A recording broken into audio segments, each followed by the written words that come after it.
Hey, David Brewster here with your Brewster's Millions of Rants, and this is Free Your Mind and Your Acts Will Follow. And I realize that's a play on a classic Funkadelic album and song, but it's also the title of a classic Vernon Reid Guitar Player magazine lesson. This is from the June 1991 issue. And last month in August, I did post this on Facebook, but I slowly acquired over 200 vintage Guitar Player magazines. And I'm very excited about that, from the 70s, 80s, and 90s. And this lesson is going to basically feature, some of the ideas that Vernon Reid had in his lesson. Free your mind and your acts will follow. Started somewhere around page 34 with the artwork. The lesson started on page 35. Let me get rid of my little post-it note there. But there's the lesson. And it's multiple pages. He's covering a whole bunch of different ideas in here. But I was working through this the other day, and I really liked the lesson. It was kind of eye-opening, fretboard expanding, technique boosting, and there's a lot of warm-ups and exercises and some different approaches, and I really like this lesson. So I'm going to basically share some ideas that I pulled from the lesson along with some of my variations that I made from this material.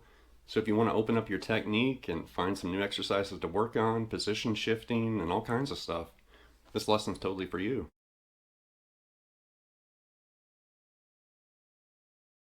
So the ideas that I pulled from Vernon's lesson, I'm actually going to rearrange in a different order, and there's a reason for that. And I'm actually going to start with a very common chromatic-based symmetrical exercise. So everybody watching this has probably worked on this before, but this good old exercise right here. And then in the text, Vernon basically did the exact same thing, descending, but he was ascending with the notes like this. That's very, very common. That's been shown thousands and thousands of times. But basically what Vernon was talking about is mixing that exercise up. Instead of just playing it straight up and down, let's start variating what we're doing. So the first thing he was doing was he was starting to go up and down with note variations. So he would ascend on the low E, and then descend on the A, and then ascend, descend, ascend, descend, like that. And you can do the exact same thing in reverse. Right? The next idea involves string skipping, so just leapfrog over the strings.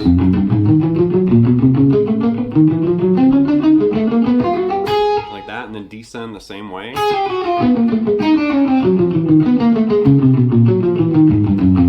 And then he started to mix those two things together, so string skipping and the up and down note variation like this.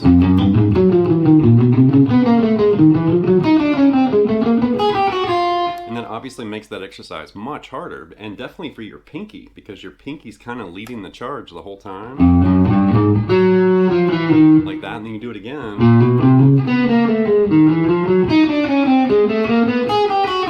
That's definitely tough for your pinky because it has to hop, from string to string while it's, leaping over those strings. And then the descending version right there.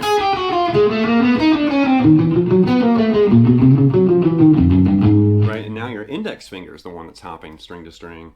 So that's a challenging, variation for that exercise. And then Vernon actually had another variation he shared, and this is kind of randomly, descending up and down, string skipping, randomly. And Vernon's variation was like, something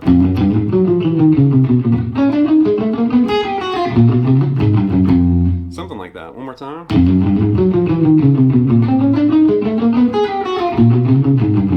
So it was ascending on the low E, and then descending on the D and the A, and then ascending on the B and then the G, and then descending high E, ascending on the A, and then descending low E. So that's a really weird handful of notes, but the way it's kind of spelled out and moving is very random, and it definitely keeps you on your toes or your fingertips like that.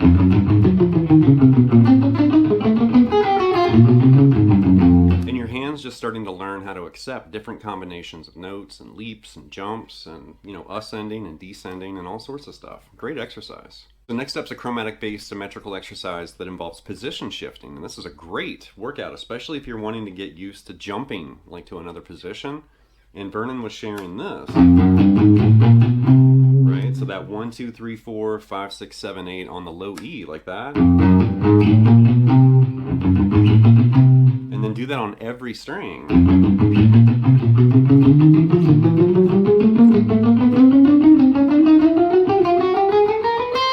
Great exercise. And then do it descending in reverse.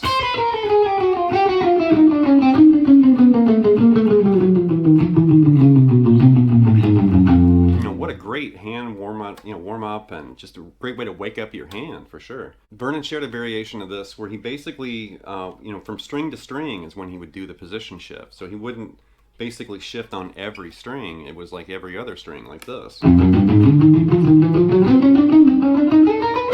And that's very challenging right there, because you're having to make a position shift as you move to, each string, like this. And then you shift up, then you shift down, then you shift up, shift down, and shift up.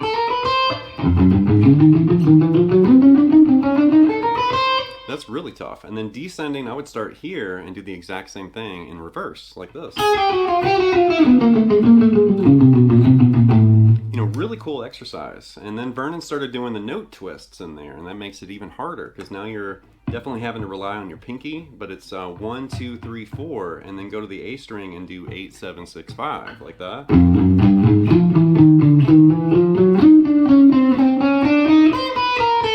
that's really tough. You're doing this like kind of alternating, movement, and then descending and reverse. And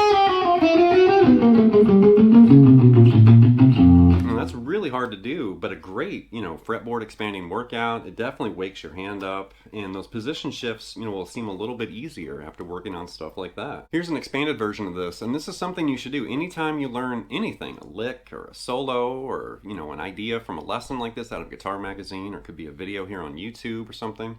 But, learn what was shared or what was written, and then make variations. Like, put some of your own ideas and, variations in there.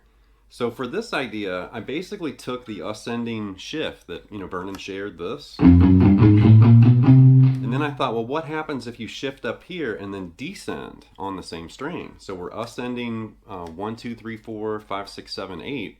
And then we're going to shift up and descend 12, 11, 10, 9, 8, 7, 6, 5, like this. And that definitely ups the ante as far as the difficulty, but you're working on shifting upward and downward, and there's a lot of, shifting going on, obviously. And then do that on every string.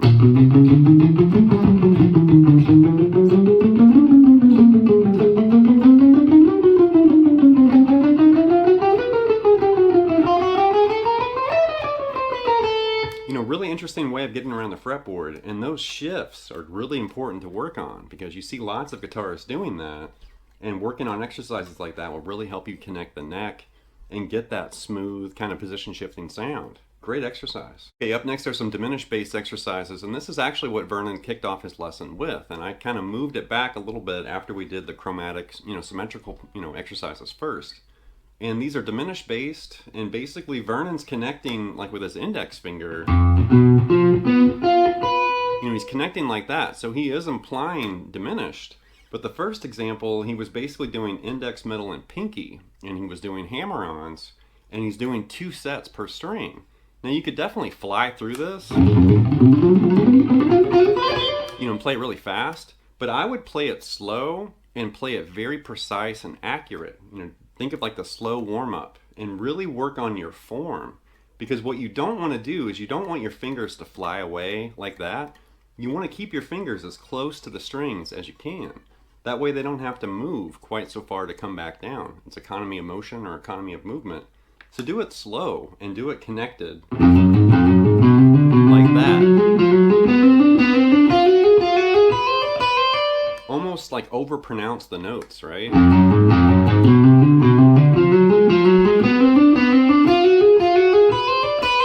And I promise, if you play it that way and it's connecting with the strings and you're really working on your articulation, when you do start playing that faster, it's going to sound awesome. It's going to be very clean and articulate. But you have to start somewhere, and I would start that slow.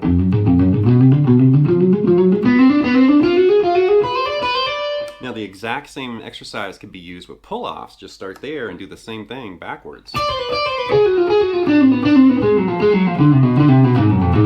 Right? And then you can definitely practice the other fingering combination, index third and pinky, 1, 3, and 4.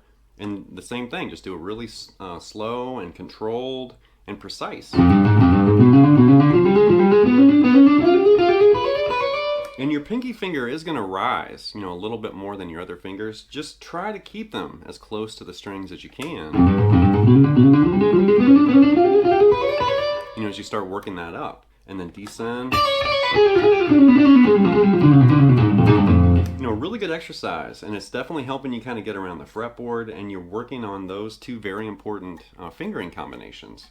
Now, Vernon didn't share this in his lesson, but I'm going to go ahead and share it here. We could easily convert that into a half-whole diminished scale just by combining those two fingerings. The index, middle, and pinky, and then move up, and then index third and pinky. This. And that's basically F half-whole diminished right there.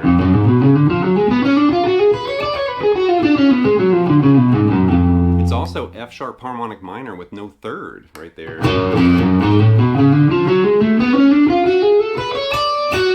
Right? That's harmonic minor, but if I take the third away, we've got that.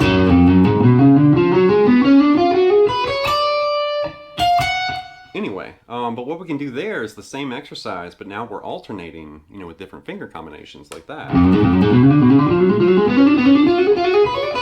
And that's an even better workout right there. I would practice the first, shape, and then the second shape, and then once those start to feel comfortable, then you can tackle the combined, half-whole diminished version right there. And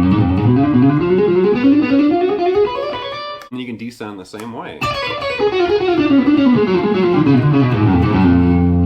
Okay, the last idea I'm going to share here, Vernon was actually talking about playing some Dizzy Gillespie stuff and playing a half-whole diminished scale over a dominant 7th chord. And for this example, he was playing over an E7, and the idea is like this.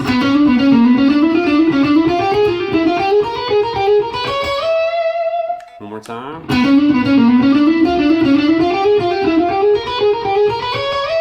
And it's definitely a finger twister, and he's playing with this. Right? And you can expand that.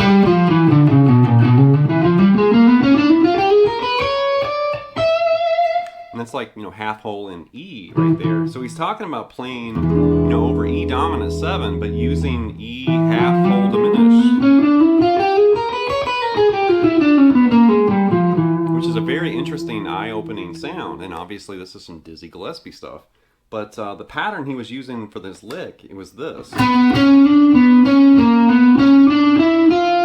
And that's really unusual like that.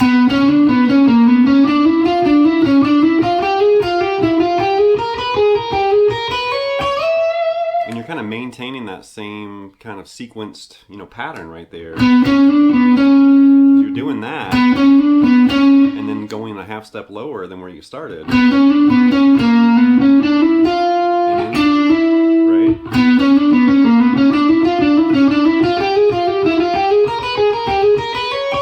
That's a very challenging, kind of brain-melting, finger-twisting idea. And you could expand that all the way across the fretboard or across all 6 strings. Like, you could do...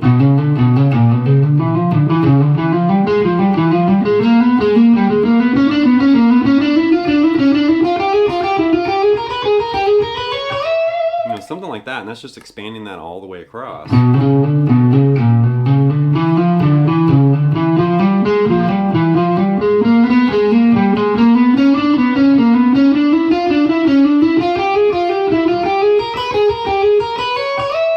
That's going to give me a headache.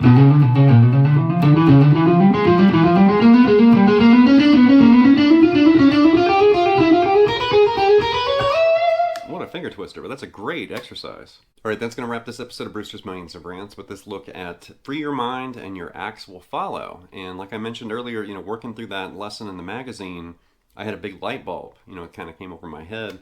And I was like, yeah, let's hit this, because we haven't talked about Vernon in a while. I mean, there is a Living Color, chord play episode on my channel. And definitely Vernon's always been a very interesting guitarist. I've been aware of him and following him. I remember staying up late watching Arsenio Hall and Saturday Night Live, and Living Color, jammed and rocked out on those episodes. But He's a very interesting musician. Nobody really sounds like Vernon. And I know there's some people I've noticed online that kind of give him some flack and they're, laughing about all the chromaticism and stuff and the bar abuse. But you have to remember, yes, he's channeling Hendrix and Eddie Hazel and players like that, but he's also channeling Coltrane and Charlie Parker and people like that. So you mesh, or combine jazz and rock that way, and you get some of those avant-garde kind of out there and outside sounds. That's Vernon Reid. That's where Vernon's coming from. He's not coming from stock, pop and safe, phrasing and stuff like that. It's like, no, he's kind of an anarchist as far as music and theory and jazz and these fusion ideas. Very exciting. Outside the box. But why would you want to be trapped inside the box? Outside the box is where it's at. So anyway, leave some feedback and comments. Please subscribe to Night Lessons, and I'll be back before you know with more content and material. Thank you.